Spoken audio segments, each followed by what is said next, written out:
righty. Good afternoon, everyone. We'll go ahead and get started. This is the Regulatory and Policy Committee meeting here at the BPB Annex Building. It is 12:30 p.m., November 19th, and we'll go ahead and get started. Is there any, we'll call the meeting to order. Any public comments? No public comments. No public comments today. And we'll go ahead and move on to item number 1, items for presentation and discussion. Presentation discussion regarding the 89th legislative session. Paul Gonzalez. Good afternoon. It's good to see you. Paul Gonzalez, General Counsel, Chief Legal Officer. The biennial regular session of the Texas Legislature adjourned sine die in June. And we've had 2 special sessions, and thankfully we're going to see that we're going to hear a little bit about both what happened and what the after effects have been, because since then we've also had an election. And we've been getting quite a bit of assistance from a team of consultants consisting of members of Focused Advocacy led by Kurt Seidlitz and Buddy Garcia of Modern Stewardship. They're here today to sort of sum up where we are now that we've been through what we've been through and give us a picture of the big issues going into this interim period between the 2-year cycle for the legislature, because there's a lot of implementation, there's a lot of debate about things that got passed and things that didn't get passed. And with no further delay, let me go ahead and let them get started. It is somewhat of a lengthy presentation, but they're going to try to keep it brief and entertain whatever questions you have along the way. Thanks. Thank you. Thank you, Paul. Mr. Chairman, members, my name's Kurt Seidlitz. As Paul mentioned, I'm with Focused Advocacy, a partner there. We've had the pleasure to work with BPUB for several years now, and with the current team of Marilyn and Paul and Mark and others, and together with my colleague Buddy Garcia, I think we've had some pretty good results this session. Sometimes we would come down here and we say, well, it could have been worse. So, but this time I think we actually ended up in very, very good shape. So we're going to try to take the unenviable task of compressing 10.5 months into about 20 minutes. So as I told the chairman, there's a lot of content in the presentation, but we'll try to give you kind of a big picture. But if you have questions, of course, just ask. I'm going to try to cover a little bit of the background and the electric issues, and then Buddy's going to talk about water and some of the really good successes we had there this session. As Paul mentioned, it seems eons ago, but the legislature met in January of this year, and they're supposed to meet, for 140 days. That was extended on 2 occasions. Does anybody remember vouchers? That was the big issue when we started, 10 months ago, but nobody remembers that, but they're about to implement it come next year. But the governor really pressed upon that issue, and the governor and the lieutenant governors I'll talk about pretty much got their agendas passed. The good news is that electricity or electric industry issues were not really front and center, except for large load AI data centers. That was the big one. So we'll talk about those things, and then as Paul said, there was a constitutional amendment election here recently where all 17 passed, as they usually do, and then we'll talk a little bit about some of the interim activities going forward. Sure, I was going to ask you, just maybe you can move your mic a little bit. We can hear you pretty well, but that way the recording will be a little bit better. So. Okay, thanks, sir. It's been a long time ago, but we started out 88 Republicans, 62 Democrats in the House, 20 Republicans, 11 Democrats in the Senate. So it's obvious, and all the statewides are Republicans. So it was a Republican-led session, as has been several years in the past. I think the interesting point was the speaker was elected this time, Dustin Burrows, by a majority of Democrats over Republican votes that he had. So the Democrats started with a little bit of leverage during the session, although they gave up on committee chairs. So we had all Republican committee chairs this time. No Democratic chairs in the Senate or the House. They were very prolific down there in writing and getting Ledge Council to draft bills for them. Over 9,000, I think that's a record, buddy. It is. Of bills that were introduced, and a lot of those bills had to do with local governments. Probably about 2,500 with municipalities, over 300 that affected what you do in this building from an MOU perspective and water. A lot of those bills did pass, a lot of those bills didn't pass. We'll talk just a little bit about that. Real fast, ahead. I'd also mention that in spite of the fact that there were more bills filed than ever before, there's only so much time during the session to pass, and probably about the same amount of bills passed as usual. So there's a rush to file bills doesn't mean it's necessarily going to pass. There's only so much time between January and May, and particularly in March and April, where everything gets passed. So. Yeah, but he's right. Historically, about 1,200 bills pass, and that's about all that they can get through the digestive system of the legislature.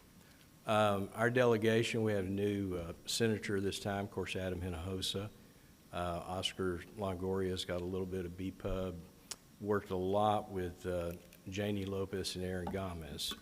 They were excellent to work with, not only on the subject matters of the electric, but on calendars and other committees that they worked on. So, And I have to say a shout out to Representative Janie Lopez. She, being on appropriations, had quite a bit of she steered the grant money that we'll talk about in a little bit and some other issues, they're being key, and then Representative Gomez being on natural resources as well. Senator Hinojosa helps as well. There's no doubt he's on some very key committees and helped us filing riders, but Representative Jenny Lopez is the one who got those riders passed. yeah, great delegation. Did real well with them. As I mentioned, the governor and the lieutenant governor's priorities, they usually hit it, 80% or more get passed. And the big ones were school choice, property tax relief, water infrastructure, which Buddy will talk about here in just a little bit. The property tax relief was interesting in that there were disputes on how to give the money back. And it turned out more along the lines of homestead exemptions being increased as we go.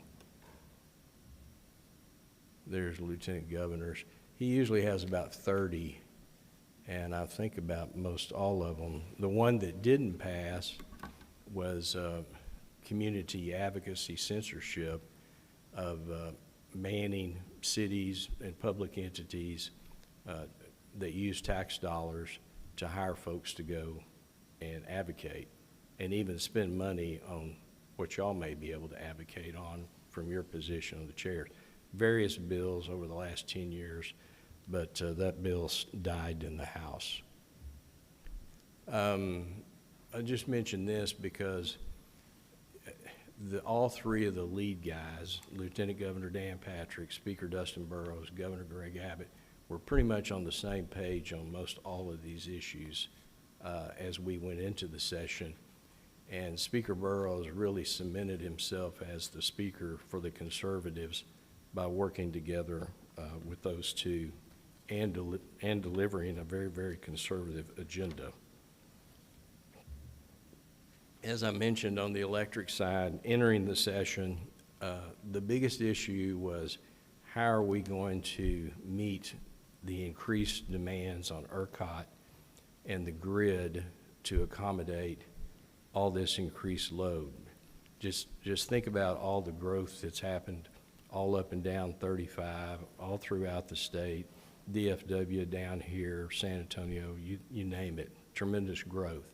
And then you throw AI and data centers on top of that, and there was just a lot of megawatts that are going to be needed. The other was on the grid reliability from the wildfires that occurred prior to the session, about 1 million acres burn up out there in West Texas. The other is a continued desire to build dispatchable thermal generation and to preference it over renewable generation, which is an interesting concept considering renewables are some of our cheapest source. But they continue to look at that. Big debates over renewable this time, and also on batteries. There are also continued conversations on transmission siting as we continue to build throughout the state. And we're now building a big 765 system, as well as systems, up from the valley all the way out to the Permian, back down through San Antonio, et cetera. So those. The key players, this time, of course, Senator Schwartner, still the chairman of the Senate Business and Commerce. Ken King was the chairman of State Affairs. He kind of headed up the wildfires because that was in his area last year. Senator Phil King, a longtime member from the Weatherford area. And then Drew Darby, I think was a real key player from San Angelo. So we really work with those folks as well as the Lieutenant Governor and Governor's Office and ERCOT and PUC as we go forward. As far as what was passed, they did address the large load as to set forth a regulatory process for large load interconnection, who pays, how do we do it. There's a program that's going on and a process at the PUC to implement that Senate Bill 6. The good news is it does establish a new review of cost allocation methodology on how we peanut butter the transmission cost across the state. 4CP is what we called it in the past. So they're going to be looking at that. But from a municipal perspective, we came out fine on that.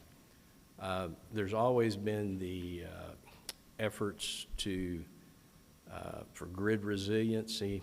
Senator Bob Hall has always carried something along that line for about the last 5 sessions and finally came through with a plan protecting critical infrastructure. And it's going to be a lot of work.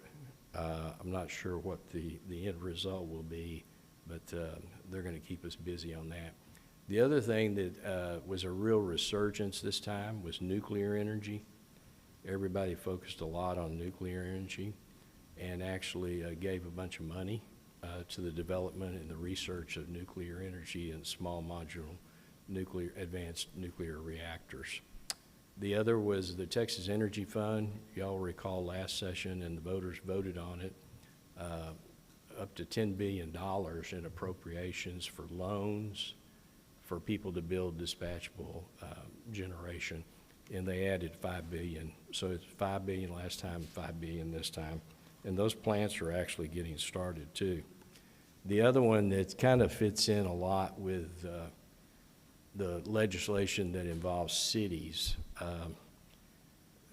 The legislature and developers always go to the state to try to change local rules on development and regulations. And there were several of them that affected us this time, mainly from a perspective of at-home generation that I might want to put, maybe a solar wall or maybe a backup generator, those type of things. So there was a real argument about, well, we need to inspect those because of safety reasons, and we actually prevailed on that, where MOUs can still do a lot of the things that they wanted to take away. The one other one that you might want to look at, requiring municipalities as well as the utility to publish terms and conditions of the utility charges.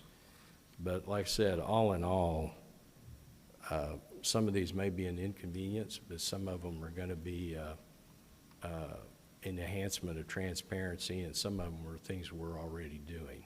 So I won't run through every one of those unless there's a question. Buddy, you want to give a little bit of water utilities? Sure, and so thanks again for the opportunity. After 2022, the Texas Water Development Board put in their state water plan that the state was on a quick road to water needs. Communities were going to be running out of water very quickly by 2030, some estimates. It depends on the community. Some have 1 or 2 sources of water. And that's probably why this last session, you've heard, it was such a big water session. It was priority to both Republican and Democrat. Think about new water, desal, conservation, aquifer storage, recovery, all things that Brownsville PUB and SRWA are doing.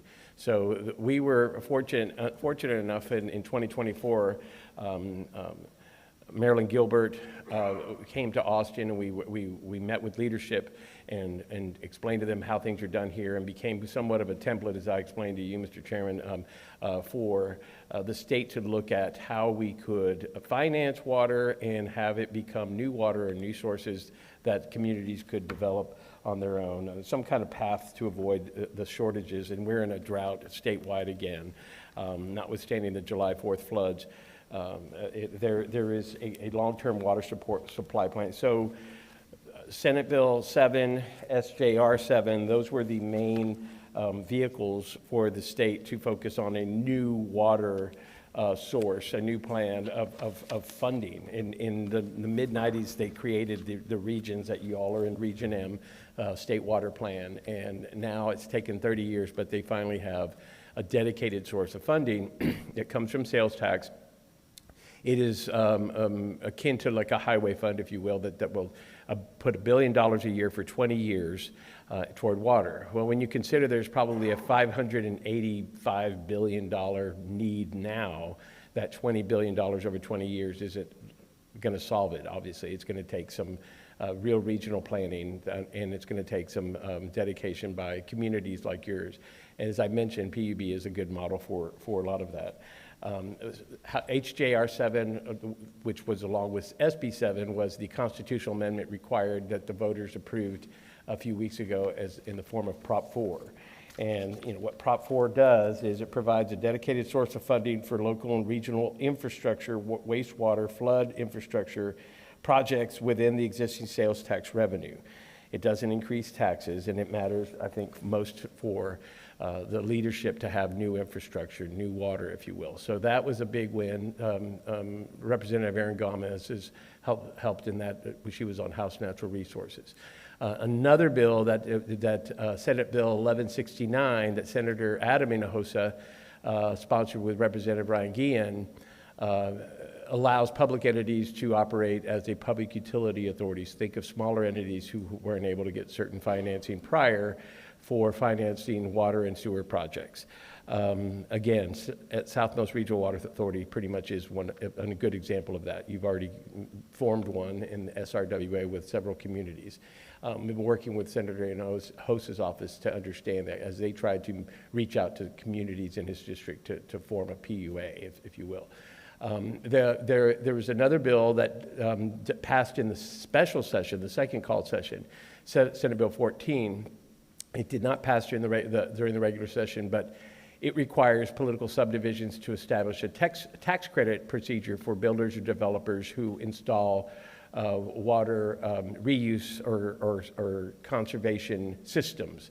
That will be, again, maybe an inconvenience on y'all that you will have to come up with a tax credit procedure for people who install. But that shows, I think, a lot of where the state is headed, that they want to see rainwater capture, reuse of dirty water, or cleaning it up and using it for conservation is going to be a big key to moving forward.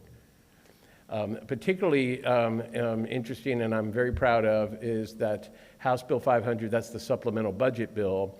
PUB received over $47 million of general revenue. And why that's key is they don't normally finance through the budget directly like earmarks. And these got approved. The Banco Modales impound project over $34 million and $12 million for the direct potable reuse project. A lot of that took some real timely visits to the legislature and leadership before session last year when we were still in 2024 and before, so that shows again Marilyn Gilbert coming, Mark Dombrowski testifying before the legislature, being invited testimony, including on the Resolution 13, which urged Mexico to make their deliveries under the 1944 Water Treaty.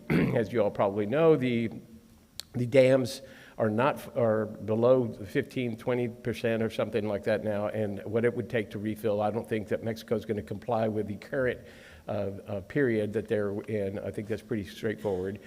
But in trying to adapt around the Rio Grande Water Treaty, the state leadership has been very interested in trying to help the areas that are most affected along the Rio Grande, that rely on that surface water right, to develop other alternative water. And so Brownsville, again, PUB comes to the forefront for leadership because they see it as more of a template that how can we help with the SRWA taking up maybe about 30% of your water supply, and then with the Banco Morales the potable reuse, you can really make up a lot of the water when it does, the Rio Grande does fill up again, if it does.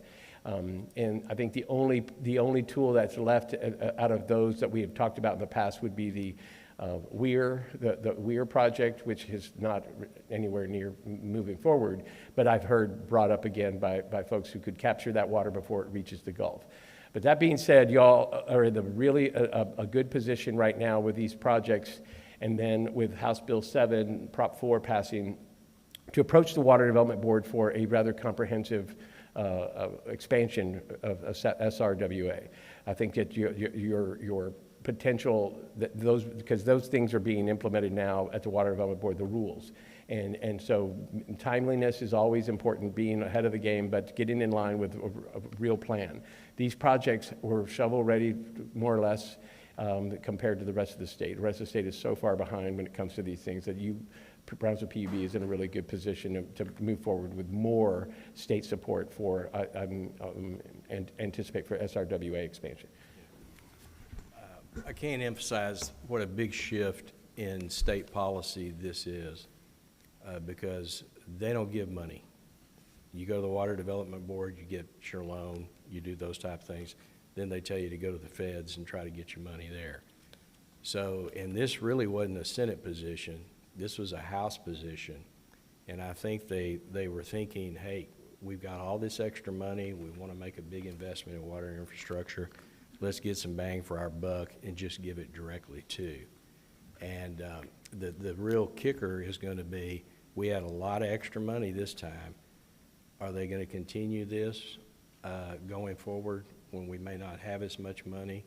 Or are they going to pull it back? It's kind of hard to take it away once it happens. So I think we're just going to keep our eyes on this, stay with leadership, and try to figure out exactly on the plan. I think the constitutional amendment helped a bunch, but as Buddy said, hate to use the phrase, but it's a drop in the bucket. So wanted to mention too, some bills that normally are filed in great numbers that affect the utility, and one is MOU competition. There really wasn't a bill or a legislative interest in competition, retail competition for the MOUs. The General Transfer Fund, there was a bill that just took it away, the ability of the utility or the city to engage in an agreement for transfer of funds, but it was defeated. The community advocacy limitations that I mentioned earlier, the big bill, the governance statute. Usually we always have bills on, do we have an independent board? Do we let the city council do it? Those type of things. There really wasn't a lot of desire to do that this time. And we usually always have some kind of major market design changes. But I think everybody's saying, gosh, we're doing so much right now. Let's just wait and give it 2 to 4 years, maybe to work and to get some things stabilized. There's plenty going on in the regulatory world, which, as Paul said, we enter into that stage now where we're going to have interim committee charges that will be issued by the House and the Senate, and those often become basis for legislation going forward next time. So we have to watch all those, go to those committee hearing meetings, and keep up with the folks. And then also, as I mentioned, the PUC is doing a lot of different things. You want to talk about the new players over there? So we have friends in all these new positions. I just met with Commissioner Morgan Johnson yesterday. She's a steady hand.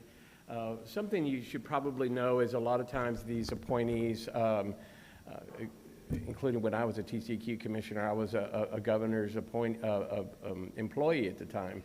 The EPA has strict rules about who can serve in a commission capacity, so they often get people from government inside the agency or inside the governor's office or somewhere, that steady hand who knows the issues well. Morgan Johnson is one of those. She's worked in the governor's office. She worked at TCEQ. She's very much a business-friendly person. We've met with her when Marilyn's come to Austin in her prior roles. Tanya Miller was the OPUC representative at the PUC at one time and worked at TCEQ years back, and she is now the new TCEQ commissioner, another good friend who really practices what she preaches. She lives in a home that's fully operates on rainwater alone, if that shows you how impressive that person is. Brady Franks as well at the Water Development Board. They've had so much put on the Water Development Board plate that they have to handle, and it keeps, every time the legislature, because they do a good job, keeps giving them more and more duties, and it goes into flooding, and it goes into something else, and they're like, hey, we only have so many hands. That's the problem with TCEQ and PUC as well. PUC doing the rate making of water and electricity. They just don't have enough employees, and you just can't get enough folks when they keep giving duties to pile on. So finding the right people that can take, and Brady's included in that are good folks that can help us deliver. We're blessed to have so many friends, from the executive director at Water Development Board to the three commissioners. They're the newest board member is Ashley Morgan.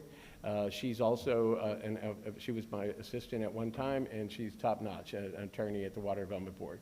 L'Oreal Stepney, who is an engineer, who is the chairman of Water Development Board, loves Brownsville PUB and loves SRWA and talks about it all the time. Marilyn can attest to that as well. ERCOT, I don't know the ERCOT people. You may know them, Chris and Kathleen. Yeah, the big change on ERCOT, we've had independent board members that have come on. Sure.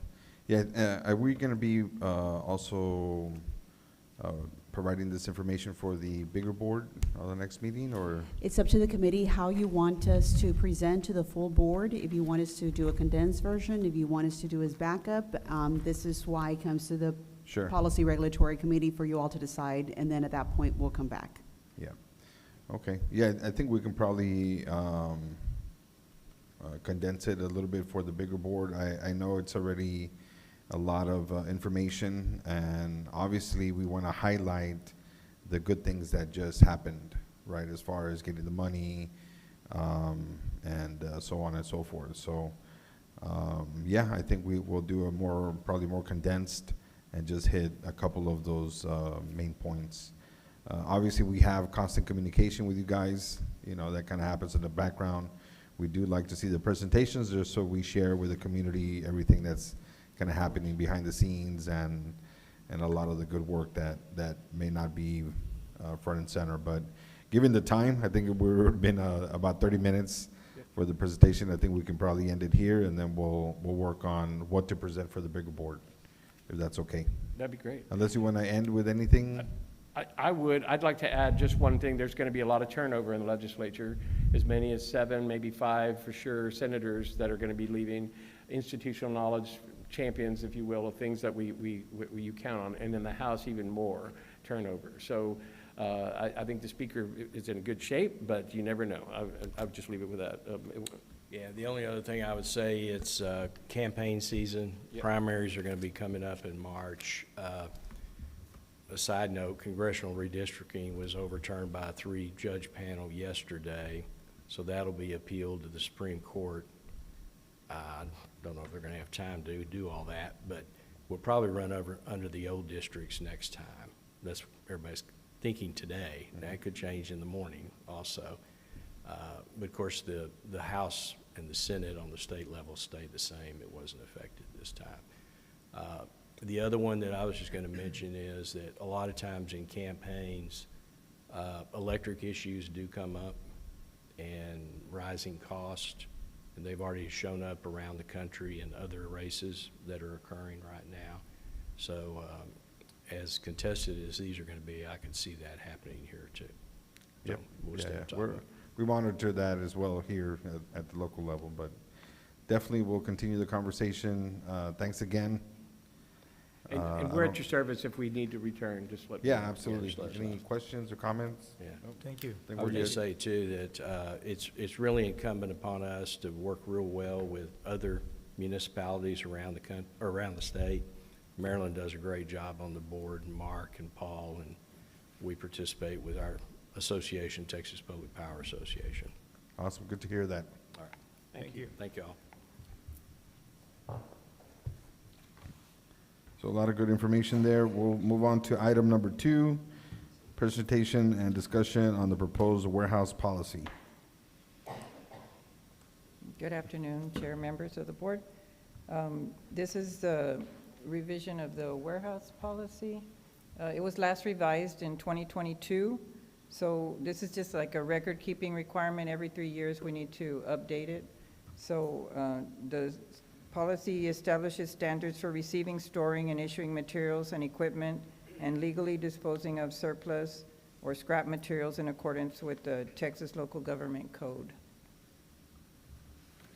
So the general changes, it was reviewed and updated to ensure it's current and in compliance with the local regulations, and it introduced and updated new sections to provide a clear and detailed outline. Our procedures, just an FYI, our procedures for the warehouse were updated in 2024, in March of '24.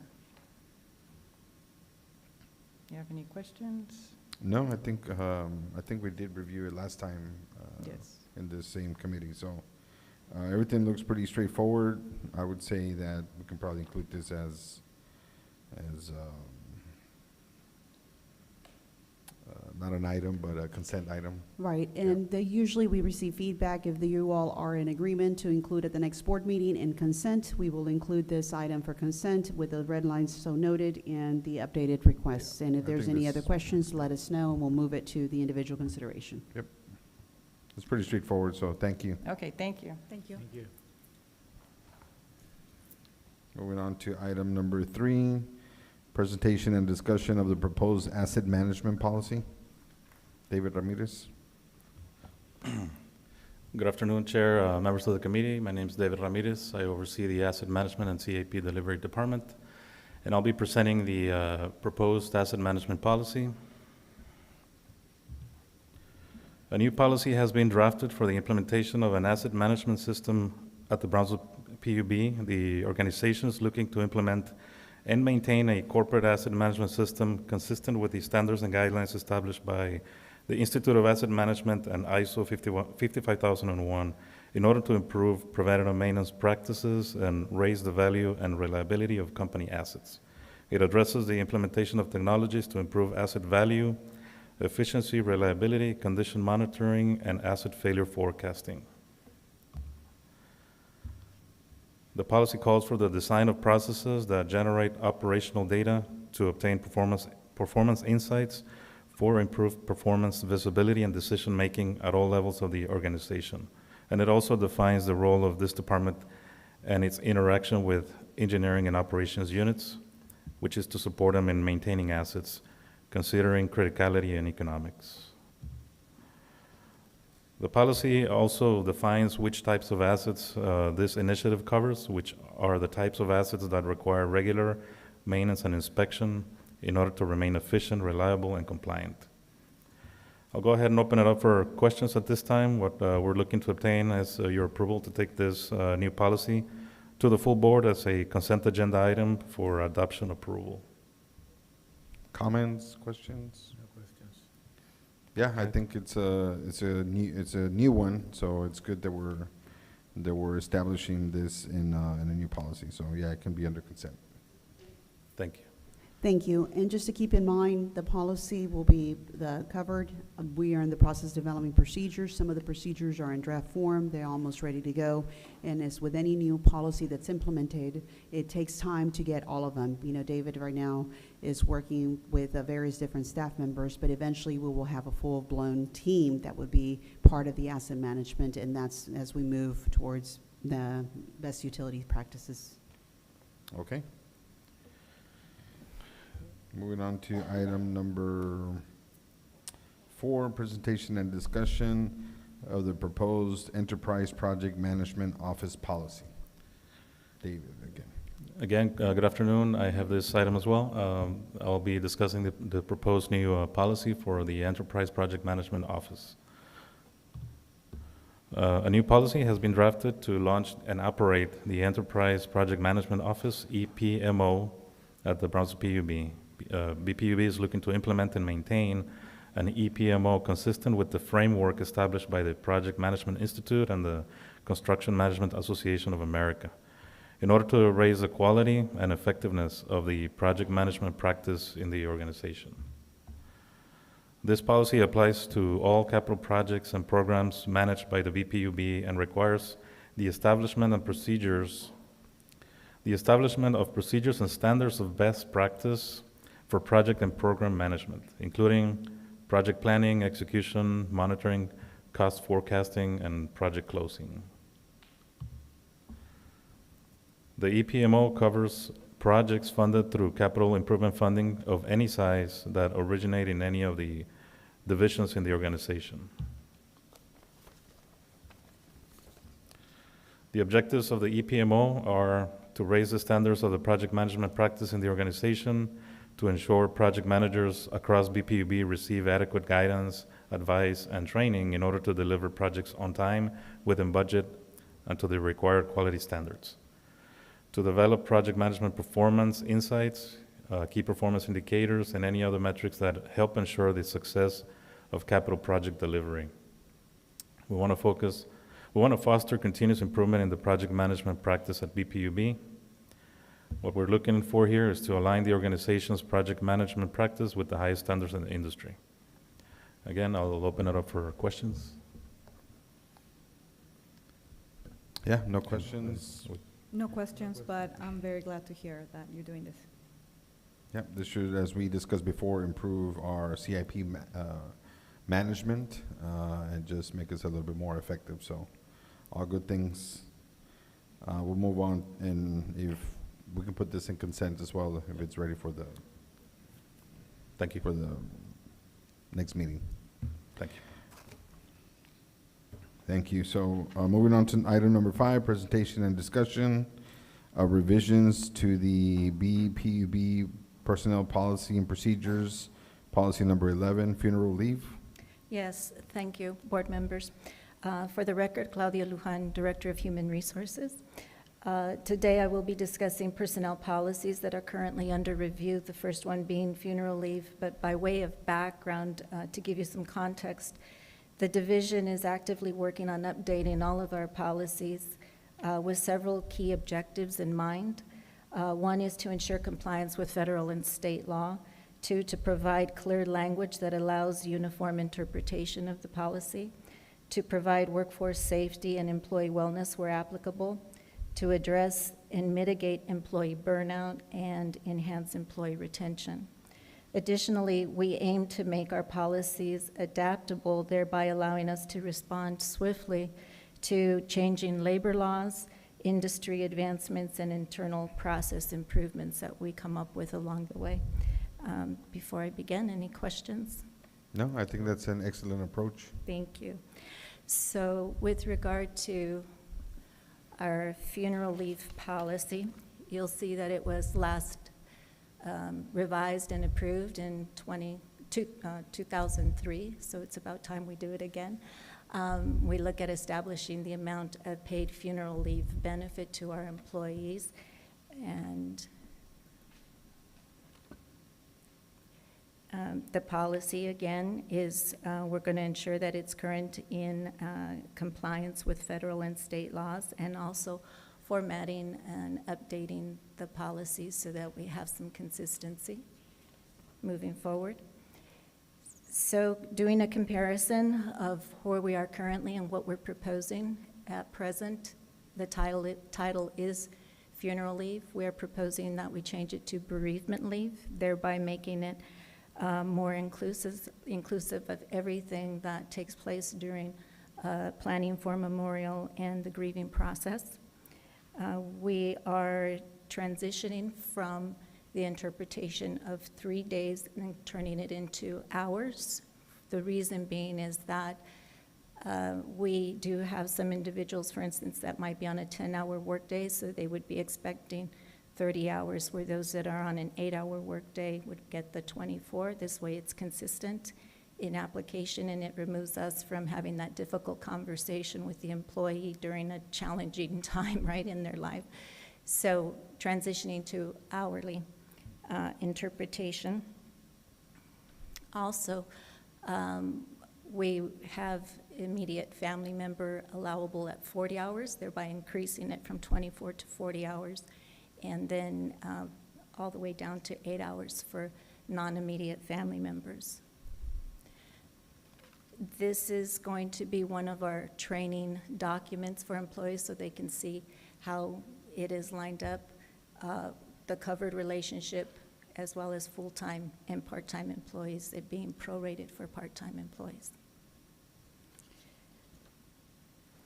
So with that, are there any questions or reservations to moving this forward to the full board?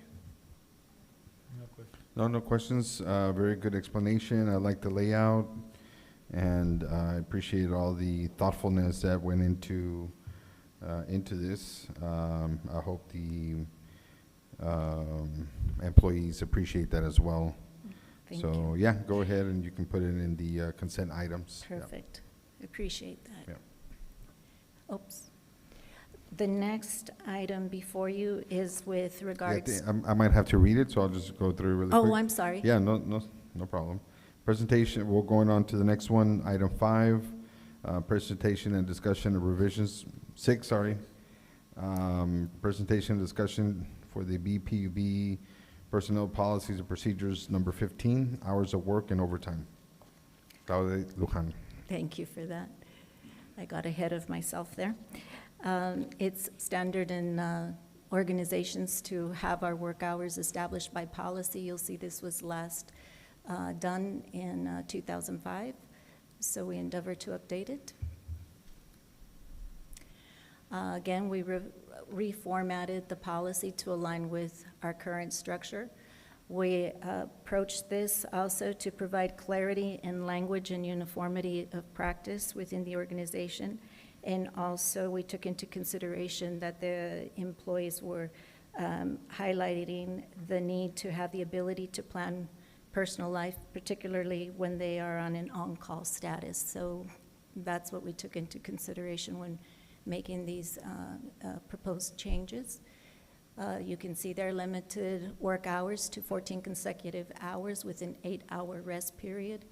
We also reserve the right in emergency situations for the general manager, CEO, to authorize additional work hours. And we highlight the on-call status includes both for primary and secondary on-call work. Again, we highlighted that we limited on-call to 12 consecutive days with a minimum of 3 days off on a rest period from on-call status. We highlighted that in the policy. And employees on a paid leave status cannot be placed in on-call status until they have returned to work. That adds great clarity in the policy, and as well as being specific on non-compliance and uniformity of those who do not comply with the policy. We have some, we have it stated as that could be addressed as needed. So with that. I have a question. So that limit of 10 days, that can also be changed if there's an emergency situation? Yes, yes, it can. If we did keep that in the policy so that we reserve the right, depending on an emergency, if we do have to call all hands on deck, we can do so. Okay, and the CEO has the power to determine what an emergency is? Yes, ma'am. Okay, I'm good. Thank you. So with your permission, I'd like to move this Yes. on to We consent will- as well? Yes, Perfect, thank you. and we'll move on to item number 7, presentation and discussion of the revision of the BPUB personnel policies and procedures, policy number 20, educational assistance program. Thank you. So this was also last reviewed in 2005, and again, it provides for educational assistance for our employees in obtaining, at present, its undergraduate degrees. And I clarify that, I'm sorry, it pertains at present to just bachelor degrees. So what we are proposing is that, one, we change the title of the policy from education assistance, I'm sorry, I went too far, I believe. The current policy is educational assistance program. We believe it's more fitting to call it tuition assistance. At present, full-time employees are covered under the program. We are proposing that we also include part-time employees. As mentioned, undergraduate at the level of bachelor's is supported currently. We would like to include associates, bachelor's, and master's degrees. At present, they must complete the complete probationary period before they can take part in the program. We are proposing that on day one, they are eligible. We have had new employees come in. They've told us during new employee orientation they're currently enrolled in a program, and they've asked if they could participate. So what we're proposing is, yes, they can participate on day one. However, we would not disperse any funds until they pass their probationary period. At present, you see that we cover 60% at the UTRGV tuition and fees plan. We're proposing a stratified distribution of funds. If they get A's, straight A's, they get 100%. Combination of A's, B's, 80%, and if there's a C and above, it would be at 60%. So it would be matching at a C as the bare minimum. Currently, we have language in the policy that should they separate from employment within 24 months of graduation, we would recoup the funds. We are keeping that in the policy. However, we are also proposing that upon graduation of a bachelor's degree or a master's degree, we increase their annual salary of 1% a year for 3 consecutive years. Our thought there is that that further entices the individual to stay in the organization once they've completed their graduation of the degree. And that would be independent of any tuition assistance? Yes, sir. Yes, sir. And with that, if there are any questions. I have a question. What is the rationale for including part-time workers in this tuition reimbursement program? They are actively engaged with us. Our hope is that should a part-time employee have an opportunity to promote into a full-time position, they're already part of the organization, and they would be able to promote. It's still enhancing their abilities through higher education, so we see a value in that. How much would these changes cost? We do not have an estimated costing forecast. However, I will tell you that there are several organizations that do pay 100%. I think I would be more comfortable in approving this if I understood the cost implications for the utility. Yeah, I think the cost is going to depend on how many people take advantage of it. The automatic increase on your bachelor's and master's, I mean, that, maybe you can model that, but I think it's going to depend on who really is taking advantage of the tuition assistance. Maybe we can look at historicals, and on future budgets, you know, we can look at how that's changing over time, just to get a better sense. If I may, I would like to invite Sergio Delgadillo that course. might have some of this information for you. Hi, good afternoon. Hi. So just to clarify, part-time does not mean temporary employees. Those are employees that might hold a full-time position, budgeted approved position. So it's not a temporary employee, it's an employee that is holding a position that was approved by the board in a part-time capacity. We really just have one employee in this state today. Not sure that that could happen in the future. Job sharing is not one of the common traits that we're seeing, so we could potentially have more of those. That means a full budget position is divided into 2 persons. So that's the logic behind that. Regarding usage, we really have not had a lot of traction in the program. We've seen and heard some comments or feedback. The 24-month agreement seems to be a thought that's typically holding back. So we figure there is a lot of value that it's added to our company. There's a really clear win-win relationship that is built with employees preparing themselves and serving better the utility with higher education. So that's where we put that 1%. We did try to get a better sense of the budget. We went out for a survey to try to see how many employees would be interested. We know that 65% of our employees who respond to our survey said that they would be really interested in going through our program. Around 62.5% said they would like to really leverage this program if it were to be more encompassing. So that's kind of the logic that we use. But really, we've had maybe one this year, one last year, and that's kind of been the track on this program since. Not a lot of traction. But we believe it's a very good program. We do believe that the theory of Maslow on supporting needs, this really ties to the higher need where employees can self-fulfill. And that's everything that's been put in place to bring this for you consideration. Okay, thank you. Thank you. Yeah, well, I would say that we can, unless otherwise, put it in consent. I'm good. Yes, Yeah, we thank can you. put it in consent for the next meeting. And obviously, the information would be there should anybody want to pull it out and have a further discussion.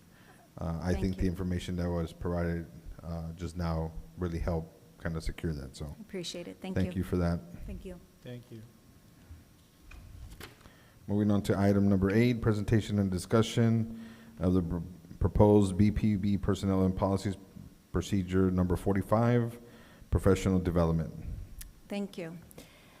So this is a new policy. We've actually been practicing it since the strategic plan of 2013 to 2018, whereby we're supporting professional development of our employees. It's been a practice of ours, so we thought it would be a good time for us to also commit it to policy so that it dovetails with our tuition assistance program policy. This program has enabled more than 25 individuals to earn professional licenses or certifications, thereby strengthening our community through skilled expertise.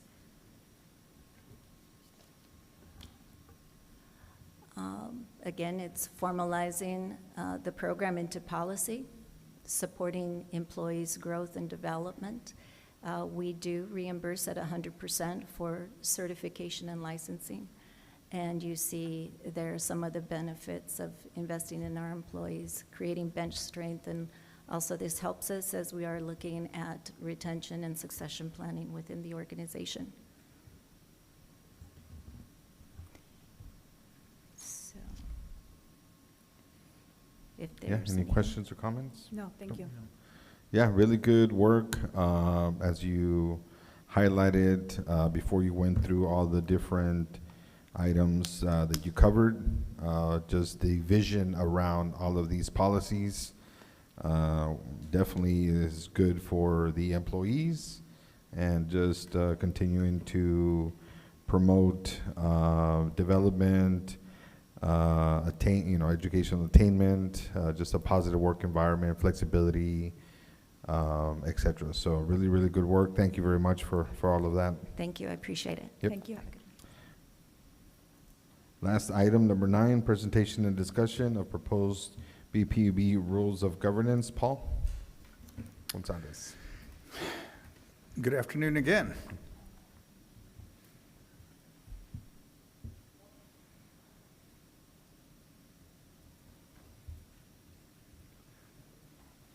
In May, when this topic came up, I think I used the word boomerang for this item. And so it is truly a boomerang. It's just looking again at the rules of governance that the board has. And since then, we've had a change in makeup of both the committee and the board. And there were two things that were proposed.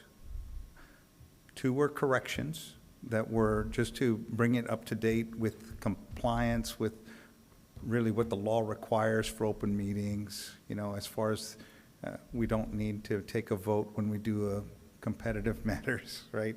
We also don't need to, we always have our consent, our public comment part ahead of any action item, right? So that's just following the law. We've always been doing that. And the corrections clear that up.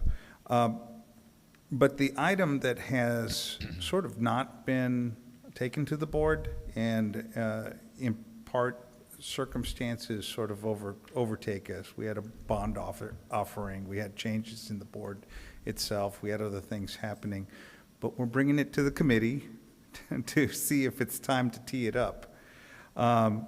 The packet that I handed you just provided sort of a clean copy. The last time that these rules were addressed to bring everybody to speed was in 2023.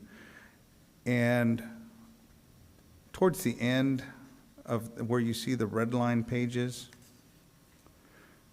this is where we get to Roman numeral 14 and the proposal that was, staff did a straw man of this. So it's going to sound familiar to two of you, and it's new to you, Mr. Sarkis.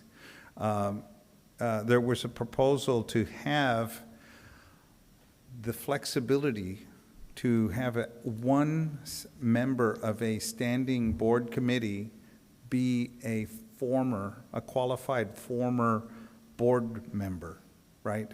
In order to serve and assist with that committee's function. The person would be voted on by the full board, and the chair could remove that person at any time.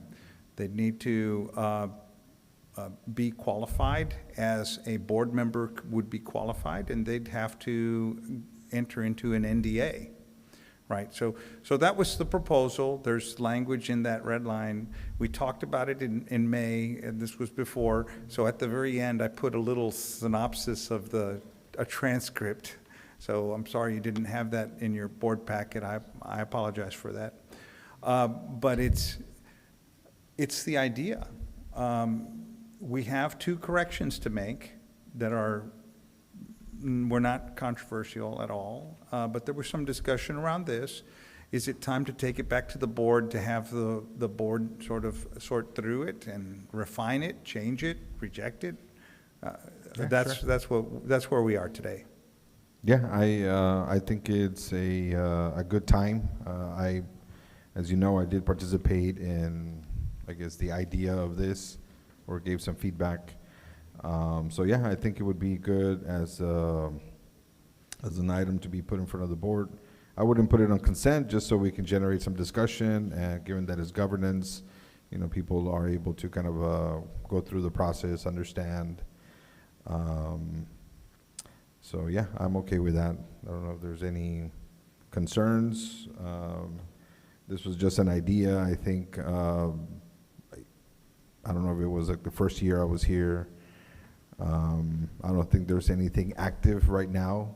It's more just to open up the possibilities to keep members. I think all members, in general, do a really good job. But if there's somebody that we still want to pick their brain, rely on some expertise that we have that ability to do in a structured way, for the board. That's really just the general idea. As far as I know, there isn't anything active. There's no waiting list right now for us to, bring somebody on board. But But yeah, I'm okay with putting it in front of everyone, and we can vote it up or down. We'll put it on individual consideration so that it'll be Yeah. at the next board meeting. Yep. Thank you. And with that, I think is we can go ahead and adjourn. I don't think we have to take a vote, given it's a committee meeting. Thank you, everybody. And that ends the meeting.